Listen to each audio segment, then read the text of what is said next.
Good morning सर्वांचं. मी या online सेशनमध्ये स्वागत करतो. आज आपल्याला प्रत्यक्ष फ्रेंच राज्यक्रांतीची वाटचाल पाहायची आहे. भरपूर कारणांचा आढावा घेतला आपण.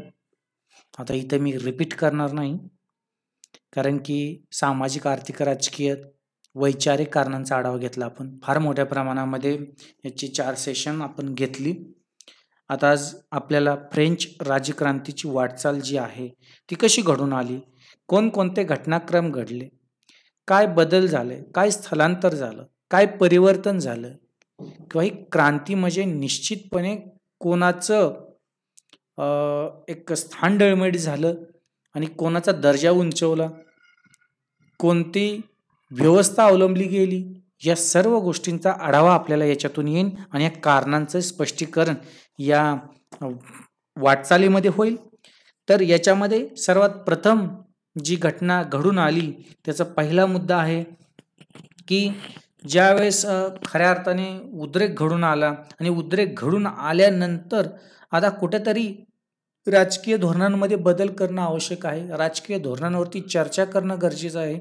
याच्यासाठी किंवा काही नवीन कायदे करणं गरजेचं आहे. हे देशाची आर्थिक व्यवस्था जर बदलवायची असेल तर याच्यासाठी एक स्टेट्स जनरलची सभा बोलवणं खूप गरजेचं असतं. त्या कालखंडामध्ये फ्रान्समध्ये राजाने जवळजवळ 150 ते 200 वर्ष ही स्टेट्स जनरलची सभाच बोलवली नव्हती.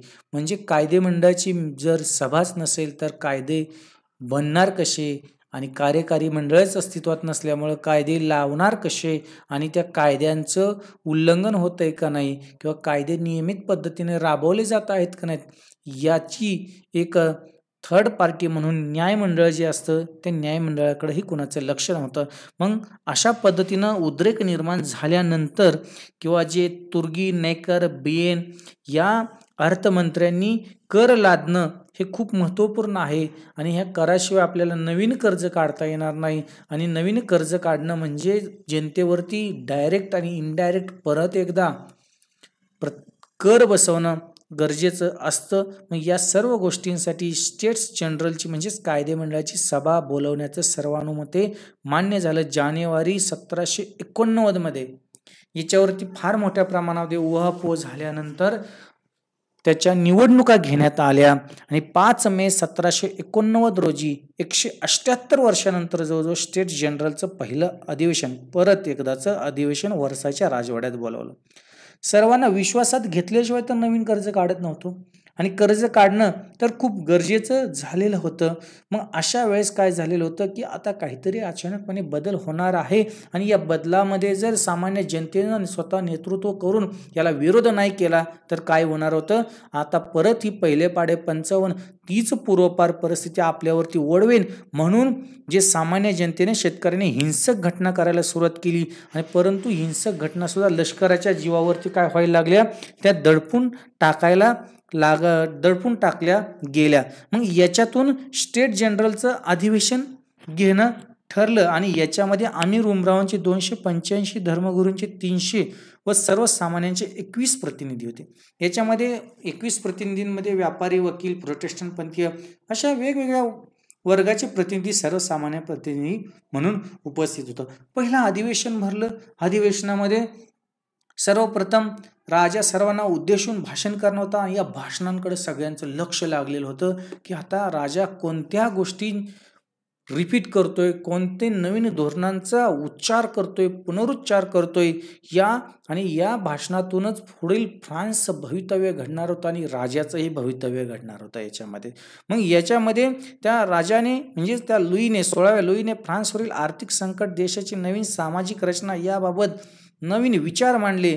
पूर्व परंपरेनुसार नवीन कर प्रस्तावांची चर्चा करून मान्यता देण्याचं काम या कालखंडामध्ये आमीर उमराव, धर्मगुरू आणि सर्वसामान्य जनता यांच्या बैठकीत करायचं होतं. मग त्यावेळेस नवीन कर बसवण्यासाठी काय केलं, जी पूर्वीची परिस्थिती, जी आमीर उमराव, धर्मगुरू आणि सामान्य जनता यांच्या वेगवेगळ्या बैठका व्हायच्या आणि वेगवेगळ्या बैठकांमध्ये वेगवेगळी मतमतांतरं व्हायची. सामान्य जनतेला धर्मगुरू आणि उमरावांच्या जनरल्समध्ये काय हे झालेत निर्णय हे त्यांना कळत नव्हतं. मग ही तफावत, ही विसंगत कुठंतरी दूर केली पाहिजे म्हणून जे सर्वसामान्य प्रतिनिधींचं जे मंडळ होतं, सभा होती, यांनी संयुक्त बैठकीचा आग्रह धरला. मग संयुक्त बैठकीचा आग्रह धरल्यानंतर आम्ही राणी उमरावांनी काय केलं, याला विरोध दर्शवला. कारण की जर अधिवेशन बोलवलं, संयुक्त बैठक बोलवली, तर आपल्याला सामान्य जनतेवरती कर लादता येणार नाहीत आणि आपल्यावरती तर कर लादून घ्यायचे नाहीत, अशी सामान्य जनतेच्या प्रतिनिधींची काय होती, मागणी होती. त्याच्यामुळं संयुक्त बैठक बोलवणं हे सर्वसामान्य प्रतिनिधींच्या दृष्टीने अनुकूल होतं. मग याच्यामध्येच ह्याच बैठकीला वेगळं वळण लागायला सुरुवात झाली, की आता काय होणार, ह्याच्यामुळं दोघांमध्ये फार मोठा संघर्ष घडून आला. आता याच्यानंतर जी महत्त्वपूर्ण घटना घडून आली, की स्टेट्स जनरलमध्ये एकमत झालेलं नाही की संयुक्त बैठकीच्या संदर्भामध्ये. मग राष्ट्रीय सभा किंवा जी काही स्थापना झाली ती याच्यातूनच झालेली दिसून येते, की तिन्ही वर्गामध्ये सामंजस्य होऊ शकत नसल्यामुळं काय केलं, जी थर्ड इस्टेट होती त्या थर्ड इस्टेटनं 17 जून 1789 रोजी स्वतःलाच राष्ट्रीय सभा म्हणून घोषित केलं. ॲबॅसियस यांनी राष्ट्रीय सभेची घोषणा केली आणि ही सभा 90% लोकांच्या जनतेचं किंवा लोकांचे प्रतिनिधित्व करणार आहे. मग याच्यामुळे त्यांनी काय केलं, ती देशासाठी घटना तयार करेल असे ठरवण्यात आलं. म्हणजे 90% लोकांचं प्रतिनिधित्व असणारे हे जे सभासद आहेत, हेच खऱ्या अर्थाने काय आहेत, ह्या फ्रान्सचे प्रतिनिधित्व करत असतात जास्त प्रमाणामध्ये. मग या बैठकीमध्ये किंवा या सभेमध्ये कराबाबत नवीन प्रस्ताव मान्य करून पैसा उभा करण्याच्या लुईच्या योजनेस धक्का बसला. आणि राजा आणि राष्ट्रीय सभेमधील याच्यामुळे तणाव वाढला. म्हणजे जी काही जे राजाचं जे धोरण होतं, लुईचं जे धोरण होतं, की नवीन कराबाबतचा प्रस्ताव मान्य करून पैसा उभा करायचा, या योजनेला धक्का बसल्यामुळे काय झालं, निश्चितचपणे थर्ड इस्टेट आणि उमराव धर्मगुरू या प्रतिनिधींमध्ये काय झालं होतं, विरोधी भूमिका घेतली. मग याच्यातूनच काय झालं, की याला विरोध करण्यासाठी 20 जून 1789 रोजी राष्ट्रीय सभेचे प्रतिनिधी त्या सभागृहाकडे आले. मात्र सभागृहाचे दरवाजे बंद असल्यामुळे त्यांना आत प्रवेश दिला गेला नाही आणि आत प्रवेश नसल्यामुळे ते बाहेरूनच घोषणा द्यायला लागले. परंतु त्यांच्या आजूबाजूला सर्व लष्कराचा वेढा पाहून त्यांनी काय केलं, त्यांचा मोर्चा म्हणजे सामान्य जे प्रतिनिधी आहेत थर्ड इस्टेटचे, त्यांनी आपला मोर्चा टेनिस कोर्टकडे वळवला आणि टेनिस कोर्टकडे वळवल्यानंतर तिथं बेली नावाच्या एका व्यक्तीच्या अध्यक्षतेखाली एक सभा झाली आणि त्या सभेमध्ये एक शपथ घेण्यात आली सर्वानुमते, की जोपर्यंत फ्रान्सची नवीन घटना तयार होत नाही तोपर्यंत काय करायचं, किंवा नवीन उदारमतवादी घटना तयार होत नाही तोपर्यंत सर्वांनी एकत्रपणे काम करायचं, अशी शपथ घेण्यात आली. यालाच टेनिस कोर्ट शपथ असं म्हटलं जायचं. राष्ट्रीय सभेनं हे टाकलेलं सर्वात प्रथम पाऊल होतं, की याच्या अगोदर असं कोणतंही पाऊल टाकलेलं नव्हतं, की राष्ट्रीय सभेने अशी कोणतीही भूमिका किंवा राष्ट्रीय सभाच नव्हती स्थापन. एक कायदेमंडळ होतं, ते 178 वर्षाची सभा कुठं जी काय आहे ते अधिवेशन झालेलं नव्हतं. मग अशा परिस्थितीमुळे काय झालेलं होतं, एक अराजकतेची आणखीन परिस्थिती वाढलेली होती, संघर्षाची परिस्थिती वाढलेली होती. मग याच्यामध्ये मिराबेओ व ॲबॅसियस यांनी महत्त्वपूर्ण भूमिका बजावली. मग काही धर्मगुरूही जनतेच्या पाठीशी उभे राहिले आणि याच्यामुळं काय झालं होतं, धर्मगुरू पाठीशी उभे राहिल्यामुळे आपोआपच थर्ड इस्टेटच्या प्रतिनिधींना पाठिंबा मोठ्या प्रमाणामध्ये मिळायला लागला आणि काही लोकांनी परिस्थितीचं गांभीर्य ओळखून सुद्धा, की धर्मगुरू आणि उमरावांनी जनतेच्या प्रतिनिधींबरोबर सभा घेण्यास संमती दिली. या राजाने या तिन्ही सभागृहांचे कामकाज एकत्र होईल असे जाहीर केले. अशा पद्धतीच्या ह्या विरोधामध्ये राष्ट्रीय सभेचीही स्थापना झाली. याच्यामुळे काय झालेलं होतं, की एक प्रकारचं असंतोषाचं वातावरण आणि एक प्रकारचं संघर्षाचं वातावरण फ्रान्सच्या या व्यवस्थेमध्ये झालेलं दिसून येतं. मग अशा पद्धतीनं एकमत होत नसल्यामुळं काय झालेलं आहे, की एक प्रकारचं संघर्षाचं वातावरण निर्माण झालेलं दिसून येतं. मग याच्यानंतरचा जो मुद्दा आहे पुढचा, बास्टिलचा पाडाव. मग सर्व संयुक्त सभा घेण्याचं ठरलेलं असताना सुद्धा काही सभासद पूर्वीप्रमाणेच विभक्तपणे बसले. उमराव वर्ग तडजोडीच तयार होत नव्हता. या परिस्थितीमुळं काय झाला, राष्ट्रीय सभेच्या सभासदांचा भ्रमनिरास झाला. मग अशातच 16व्या लुईने घोषणा केली, की सर्वांनी वेगळे बसून चर्चा करा अथवा सभागृहातून निघून जावा, असा हुकूम सोडला. आणि ह्याच हुकमाला विरोध करणाऱ्या एक नेत्याने उभा राहिला आणि म्हटला, मिराबो नावाचा व्यक्ती उभा राहिला आणि म्हटला, आम्ही सभागृहात जनतेचे प्रतिनिधी म्हणून बसलेलो आहोत आम्ही इथून जाणार नाही, आमच्यावर कोणी आक्रमण केल्यास त्यांना दोषद्रोही समजण्यात येईल. बंदुकीची संगीन खुपसूनच आमची प्रेते सभागृहात बाहेर काढावी लागतील. अशा पद्धतीचं अगदी सडेतोड उत्तर दिल्यानंतर, मीराबाईचं उत्तर ऐकल्यानंतर लुईच्या पायाखालची वाळू सरकली की अशा पद्धतीचं हुकुमशाही पद्धतीचं किंवा अशा पद्धतीचं सडेतोड उत्तर कधीही आजपर्यंत 16 लुईला दिलेलं नव्हतं. याचा धक्का त्याला बसल्यानंतर काय झालं होतं, राजा आणि राष्ट्रीय सभेमध्ये तणाव वाढला. याचंच गांभीर्य ओळखून काय केलं की राष्ट्रीय सभेने 9 जुलै 1789 रोजी एक घटना समिती तयार केली आणि घटना समिती स्थापन केल्यानंतर त्यांनी एक तिरंगी ध्वज निर्माण केला. मग आपण पहिल्यांदा बघितला होता तोच ध्वज इथं आहे की लाल पांढरा आणि निळ्या रंगाचा जो ध्वज दिसतोय तो राष्ट्रीय सभेने फ्रान्सचा नवीन ध्वज म्हणून काय केला, स्वीकारला किंवा मान्य केला आणि त्याला फडकावून एक आपली नवीन घटना निर्माण झालेली आणि आपणच आपल्या सामान्य जनतेचे प्रतिनिधित्व या फ्रान्सचे राज्यकर्ते आहोत असा एक संदेश त्याच्यातून दिलेला दिसून येतो. मग 16 लुईने व्हर्साय व पॅरिसजवळ आपलं सैन्य जमवलं. ही परिस्थिती हाताबाहेर चाललेली आहे असं त्याला दिसून यायला लागलं आणि म्हणून त्याने काय केलं, एक प्रकारचं सैन्यांची जमवाजमव करायला सुरुवात केली. मग याच्यामुळं काय झालं की राजाने ह्या ज्या थर्ड इस्टेटच्या जे काही सभासद होते त्यांच्या विरोधामध्ये वातावरण निर्मिती झाल्यानंतर काय झालं की अल्पावधीतच पॅरिसच्या जनतेने सुद्धा काय केलं, 12,000 सैन्य उभा केलं. यालाच नॅशनल गार्ड्स असंही म्हटलं जातं नंतर पुढं की मग यामुळे काय झालं, पॅरिसच्या रक्षक दलाने सुद्धा बंड पुकारलं व ते सुद्धा जनतेत येऊन मिसळले. याच्यामुळं काय झालेलं होतं की जी काही थर्ड इस्टेटचं जे नॅशनल गार्ड होतं यांचं बळ वाढलेलं होतं आणि बळ वाढल्यानंतर त्यांनी काय केलं होतं, स्वतः काही बंदुक्या गोळा करून आणलेल्या होत्या. त्याच्यामध्ये जवळजवळ 32,000 बंदुका होत्या, परंतु त्यांना जो आवश्यक असणारा दारुगोळा होता तो त्या सैन्यांकडे नव्हता. मग हा दारुगोळा कोणत्या ठिकाणी होता, तर हा राजाच्या सैन्यांनी काय केलं होतं, हा दारुगोळा बॅस्टिलच्या तुरुंगात ठेवलेला होता. याची माहिती काही सैन्यांना होती. मग सैन्यांनी आणि हे नॅशनल गार्ड्सनं काय केलं, राजाचे जे सैन्य नॅशनल गार्ड्सला मिळालेले होते यांनी काय केलं, बॅस्टिलकडे कूच केली आणि बॅस्टिलकडे कूच केल्यानंतर खऱ्या अर्थाने बॅस्टिलचा पाडाव होणार होता. आणि बॅस्टिल म्हणजे काय होतं, एक प्रकारचं राजकैद्यांचं तुरुंग होता आणि या तुरुंगातच त्याचं काय केलेलं, ही इमेज दाखवलेली ती बॅस्टिलचंच इमारत आहे आणि याचाच पाडाव ह्या ठिकाणी केलेला दिसून येतो. मग त्या ठिकाणी ही जी दारुगोळा आहे तो हस्तगत करणं पुढील लढाईसाठी तर खूप गरजेचं होतं. त्याच्यामुळं सर्व सैन्यांचा ताफा हा तिकडे गेल्यानंतर खऱ्या अर्थाने अवघड परिस्थिती निर्माण झाली आणि किल्ल्याची एका संरक्षणाची जबाबदारी अशी जुजुबी होती. काही सेवानिवृत्त आणि स्विच म्हणजे रिझर्व्ह पोलीस किंवा सैनिक तिथं ठेवण्यात आलेले होते आणि सशस्त्र क्रांतिकारकांचा बॅस्टिल भोवती सगळा गराडा पडल्यानंतर तिथला तुरुंग प्रमुख लॉनी याच्याकडे काही लोकांनीच शिष्टमंडळ गेलं आणि विना संघर्ष तुरुंग ताब्यात द्यावा अशी मागणी त्यांनी केलेली दिसते.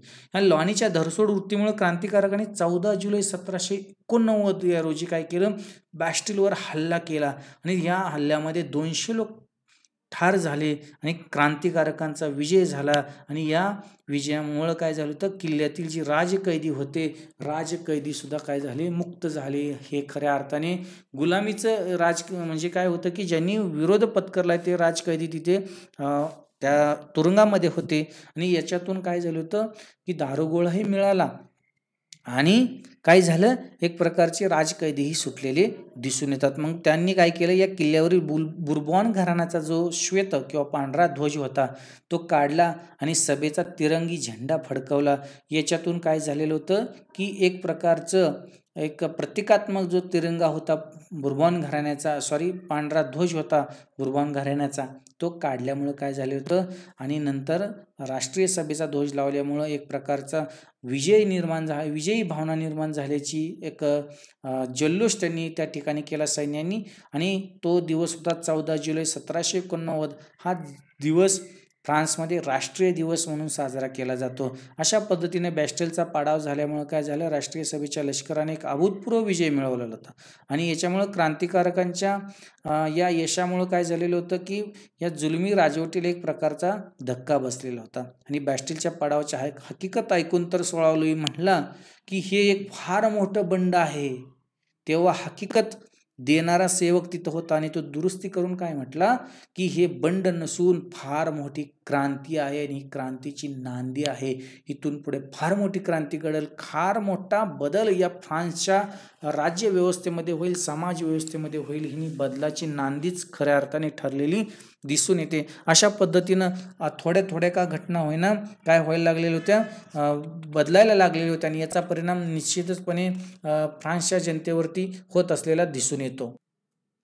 अशा परिस्थितीमुळं काय झालेलं होतं, ह्या बॅस्टिलच्या पाडावाची बातमी सर्व फ्रान्समध्ये पसरली आणि पसरल्यानंतर काय झालं, जनतेमध्ये एक प्रक्षोभ निर्माण झाला आणि एक उत्साहाचं वातावरण निर्माण झालं.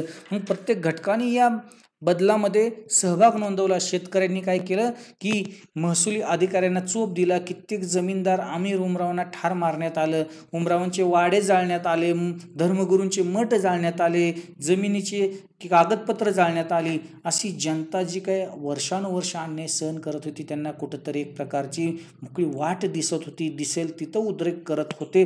अशाच परिस्थितीमध्ये 4 ऑगस्ट 1789 रोजी शेतकऱ्यांच्या उठावाबद्दल चर्चा झाली आणि नोआलिस या उमरावाने काय केलं, स्वतःहून आपल्या अधिकाराचा त्याग केला आणि त्याग केल्यानंतर काय झालं होतं, बऱ्याच उमरावांनी याच्यापासून प्रेरणा घेतली की आपण सुद्धा आपल्या अधिकाराचा त्याग करावा, कारण की आजपर्यंत परंपरागत पद्धतीनं आपण या जनतेवरती अत्याचार करत होतो आणि या अत्याचाराचंच प्रतीक होतं आजपर्यंतची. हे म्हणजे प्रतीक म्हणजेच ही क्रांती आहे याची जाणीव त्याला झाली नोआलिसला आणि नोआलिससारखंच अनुकरण बऱ्याच लोकांनी केलं आणि एका रात्रीत जवळजवळ एक राष्ट्रीय सभेने 30 ठराव संमत केले आणि यानुसार जमीन शेतकऱ्यांच्या मालकीची झाली, बिगारी पद्धत नष्ट करण्यात आली व उमरा व धर्मगुरूंना सामान्यांकडून द्यावे लागणारे कर रद्द करण्यात आले. जे आपण पाहिलं अप्रत्यक्ष कर जे होते जे त्यांना द्यावे लागत होते आणि याच्यामुळं काय झालं होतं, उमरा व धर्मगुरूंना सामान्यांकडून द्यावे लागणारे कर सुद्धा रद्द केले. नोकरीतील उच्च नीच भेदभाव नष्ट करण्यात आला, सर्वांना समान न्याय देण्यात यावा तत्व हे अंगीकारण्यात आलं. विविध क्षेत्रांतील विषमता नष्ट करण्यात आली आणि येथून पुढे देशात स्वातंत्र्याने समता जोपासली जाईल याची काय केली, जाहीर घोषणा केली. अशा पद्धतीनं काय झालेलं आहे, एका रात्रीत 4 ऑगस्टची क्रांती घडून आली. म्हणजे खऱ्या अर्थाने ही सरंजामशाही एका रात्रीत संपण्यासारखी नव्हती, हिची बीजे फार वर्षानुवर्ष रोवलेली होती. अशा पद्धतीनं काय झालं होतं, ही सरंजामशाही नष्ट झाल्यामुळं जनतेच्या आनंदाला पारावार उरला नाही व एक सामाजिक, आर्थिक व धार्मिक जोखडातून मुक्त झाल्याचा आनंद फ्रेंच जनतेला झाला आणि याच 4 ऑगस्टच्या क्रांतीला व संमत झालेल्या ठरावांना अत्यंत महत्त्वपूर्ण स्थान झालं आणि इथून पुढं काय झालं, खऱ्या अर्थाने क्रांतीची वाटचाल अतिशय जोरात व्हायला सुरुवात झाली. अशा पद्धतीनं काय झालेलं होतं की एक प्रकारच्या क्रांतीचं वातावरण निर्माण झालं. एक राजकीय क्रांती म्हणजे व्हर्सायच्या राजवाड्यावरती काय केलं होतं, तुरुंगावरती हल्ला केल्यामुळे राजकैदी तिथून सुटले, सामाजिक क्रांती झाली.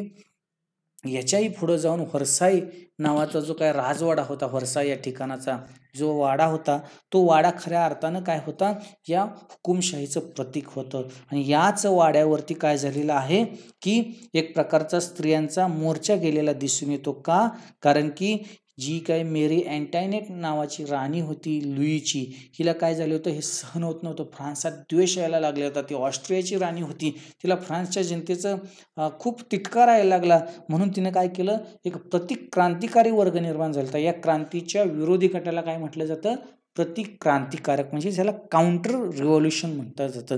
ही काउंटर रिव्हॉल्युशन 16व्या लुईचा भाऊ जो होता काउंट ऑफ आर्टॉइस ह्याला नेता बनवला आणि त्याला तिनं काय केलं, प्रोत्साहित केलं आणि हे क्रांतिकारकांचं बंड मोडून काढण्यात यावं असा त्याला आदेश दिला. मग ह्या क्रांतिकारकांनी राष्ट्रीय सभेचा तिरंगी ध्वज उतरवला आणि पायदळी तुडवला आणि याच्यातूनच काय झाली होती, जनता अतिशय संतप्त झाली की अशा पद्धतीची एक मोठी क्रांती होत असताना जर आपण याच्यामध्ये समाविष्ट नाही झालो आणि एक प्रकारचा सामूहिक संघर्ष नाही उभा करला तर काय होईल, आपण आहे त्याच दारिद्र्यामध्ये खितपत पडेल आणि असंच मरण्यापेक्षा संघर्ष करून मरलेलं सुद्धा कितीतरी चांगलं. म्हणून पुरुषांना संरक्षणासाठी स्त्रियासुद्धा त्यांना आधार द्यायला गेल्या आणि एक प्रकारची काय झाली होती, या काळातली विषमता खऱ्या अर्थाने पुढं जी येत होती ती नष्ट करणं खूप महत्त्वाचं काम होतं. आणि मग त्यांनी काय केलं, बुर्बॉन सत्ताधीशांच्या राजवाड्यावर लोकांनी काय केलं, भाकरीसाठी मोर्चा काढल्यानंतर त्यांना आठवलं की आम्हाला ब्रेड द्या, ब्रेड द्या. परंतु त्यावेळेस काय म्हणायची, ते ब्रेड नसेल भेटत तर काय करा, तुम्ही गवतावरील कुरण खावा. म्हणजे इतकं गवताचं कुरणावरती जावा चरायला, म्हणजे इतकं वाईट परिस्थिती होती. फ्रान्समध्ये ब्रेडचे दर वाढले नसते तर ब्रेडचा म्हणजेच भाकरीचा प्रश्न निर्माण झाला नसता, तर कदाचित फ्रेंच राज्यक्रांती झाली नसती. असं म्हणजे एवढं ब्रेडचं किंवा त्या भाकरीचं महत्त्व त्या राज्यक्रांतीमध्ये असलेलं दिसून येतं. मग त्यांनी काय केलं की राजा आणि राणीला तिथून गच्चीवरून काय केलं, कैद केलं. आणि कैद केल्यानंतर त्यांनी काय केलं, राणीची धिंड काढायचं ठरवलं. राणीला एका गाडीवरती बसून एक प्रकारचं तिला काय केलं होतं, तिच्या समोर केकची काही वस्तू ठेवलेल्या होत्या आणि केकची गाडी होती, त्याच्यावरती तिला बसवलं. आणि ह्या बेकरीवाल्याच्या गाडीवरती बसवल्यानंतर लोक मजेने आनंदाने तिच्याकडे बघत होती. ज्यावेळेस ती लोक तिला भाकरीसाठी किंवा ब्रेडसाठी जात होते त्यावेळेस ती अशी उद्दाम उत्तरं देत होती. या उद्दामपणाच्या उत्तराचा काय झालं होता, हा एक प्रकारचा परिपाक होता. आणि जवळजवळ तिला व्हर्सायपासून पॅरिसपर्यंत धिंड काढण्यात आली आणि पॅरिसमधल्या ट्युलरीज राजवाड्यात तिला नजर कैदेत ठेवलं. अशा पद्धतीनं जी मेरी अँटायनेट म्हणून, जिला तुटीची राणी म्हणून संबोधलं जायचं, त्या तुटीच्या राणीचा अशा पद्धतीचं काय होतं, एक प्रकारचं धिंड काढल्यामुळं एक प्रकारचं आत्मिक बळ क्रांतिकारकांना मिळालं. या क्रांतीमध्ये स्त्री असतील, पुरुष असेल, सैन्य असेल, या सर्वांचा काय झाले होता, डायरेक्ट प्रत्यक्ष सहभाग नोंदवलेला होता आणि क्रांतीचं वातावरण निर्माण झालेलं दिसून येतं. अशा पद्धतीनं आपण काय आहे की ही जे क्रांतीची महत्त्वपूर्ण घटना पाहिलेल्या दिसून येतात. सर्वप्रथम फ्रेंच राज्यक्रांतीची वाटचाल पाहिली, स्टेट्स जनरलची सभा कशी घेतली, मग त्याला संयुक्त सभा घेऊन न दिल्यामुळं त्याला विरोध झाला आणि विरोध झाल्यानंतर राष्ट्रीय सभेची स्थापना केली जे थर्ड इस्टेटच्या प्रतिनिधींनी. मग त्याच्यानंतर बॅस्टिल सारखा पाडाव जो किल्ला होता त्या किल्ल्याचा पाडाव केला आणि तिथून दारुगोळा हस्तगत केला. आणि दारुगोळा हस्तगत केल्यानंतर त्यांनी काय केलं की उमरावांवरती हल्ले करायला लोकांनी सुरुवात केली आणि उमरावांनी स्वतःचे अधिकार सोडून दिले आणि राष्ट्रीय सभेने रात्री 30 ठराव पास केले आणि सामाजिक समता प्रस्थापित करण्याचं जाहीर केलं. आणि त्याच्यानंतर व्हर्सायवर स्त्रियांचा मोर्चा काढला. अशा पद्धतीनं काय झालेलं आहे की ही राज्यक्रांती घडून आली आणि नंतर ह्या राजा आणि राणीला तर सुळावरती चढवण्यात आलं आणि त्यांचा शेवट करण्यात आला. अशा पद्धतीनं आपण ही फ्रेंच राज्यक्रांती पाहिली. याच्यामध्ये कोणाला काही अडचण असल्यास आपण प्रश्न विचारू शकता. आपल्याला निश्चितच अशी काही अडचण नसेल आणि असेल तर कमेंट बॉक्समध्ये आपलं काय करा की मत नोंदवा किंवा प्रश्न विचारा किंवा फोन करा किंवा महाविद्यालयातून प्रत्यक्ष याच्यावरती प्रश्न विचारू शकता. त्याचं निरसन निश्चितच केलं जाईल. अशा पद्धतीनं फ्रेंच राज्यक्रांती घडून आली आणि ह्या फ्रेंच राज्यक्रांतीचेच परिणाम आपण पुढच्या लेक्चरमध्ये पाहणार आहोत. ओके, धन्यवाद.